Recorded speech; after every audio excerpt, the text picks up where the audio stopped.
Di ba? Alright, napakaganda mga kamekaniko. Yan mga kamekaniko, nandito na nga pala sa loob yung ating chassis. Nalinis na natin mga kamekaniko. Ito na yung linis natin. Oh. Makaslap na siya. Tapos na-degrease na rin natin mga kamekaniko yan. Buga na lang natin ng anti-corrosion. Yan. Yung lagi natin ginagawa. Update na lang mga kamekaniko. Bugahan lang natin. Yan, natapos na natin pinturahan ng anti-corrosion mga kamekaniko. Sa pagbubuga lang naman yan mga kamekaniko, make sure nyo lang na walang lalabas na bakal. Yan. Kung napapansin nyo yan, mamasilyahan pa natin yan. Pero bago natin masilyahan mga kamekaniko, papatungan muna natin ng surfacer primer. Yan. Ito yung surfacer primer. Yan. Ang ratio niyan ay kagaya ng anti-corrosion. Same lang. So yan, applyan lang natin ulit ng 2 coats hanggang walang makitang kulay green. Hanggang sa maging kulay gray na ulit to. Yan. Update ko kayo pag nabugahan na natin at mamasilyahan natin to. Yan. Kahit kita yan, mamasilyahan natin yan kailangan para maganda yung kalabasan din. Maganda yung kalabasan ulit ng ating ginagawang chassis. Yan, so dito. So yan, bugahan lang natin. Let's go.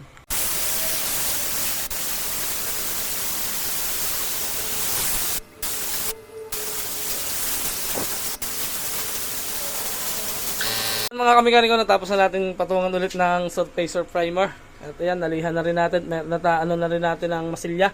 Ano ba? Nabubulol na! Nalagyan na rin natin ng masilya yung mga bulok-bulok. Ayan, kami mga konti pa. Pero alright na yan, alright na. So patungan na lang natin ng jet black. Jet black yung ibapatong natin para mas maganda. Ulit ang kalabasan ng ating another nire-restore na Suzuki X4. Yan, napakasakot, napakarami nagpaparestore sa akin. Puro X4 nga lang. Pero meron tayong sunod na unit ay Barako ata. Ay sunod, Barako. So yan, patungan lang natin mga kamekaniko. Let's go. Patungan na natin.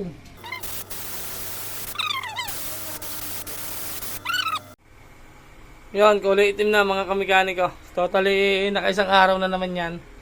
Ngayon na may magpo-proceed na tayo sa kanyang top coat mga kamekaniko. Yan, basta make sure nyo lang na lahat ay naitiman. Yan, lahat ay kulay jet black na. Inabot din ng 2 coats yung ating base coat mga kamekaniko. Yan, kulay itim na. Ngayon ay yung top coat na ginagamit ko ito. Kainin nito. Lagi ko naman pinakikita sa inyo. Tsaka yung ratio niya nasa likod. Yan, nakapaghalo na tayo. Bugahan lang natin na siguro mga 2 coats lang din mga kamekaniko. Sakto na yan. 2 coats na full coat. Yan yun mga kamekaniko. Kaya update ko na lang kayo pag natapos yung chassis natin. Pakita ko sa inyo doon sa initang pag nailabasan natin dito sa paint room. Update na lang mga kamekaniko. So yan mga kamekaniko, ito nga nalabas na natin sa ating paint room. Another chassis repaint tayo. Yan, abangan nyo mga kamekaniko yung unit na natin to. At ito ay hindi all stock. Ito ay street concept o street bike. Yan.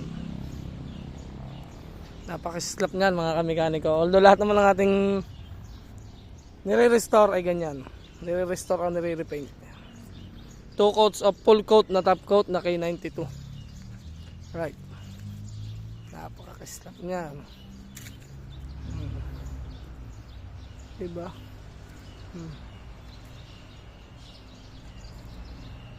Napakaganda.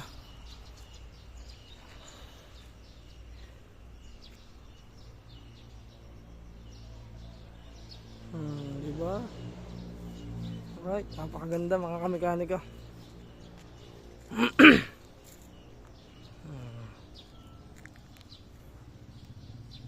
Alright.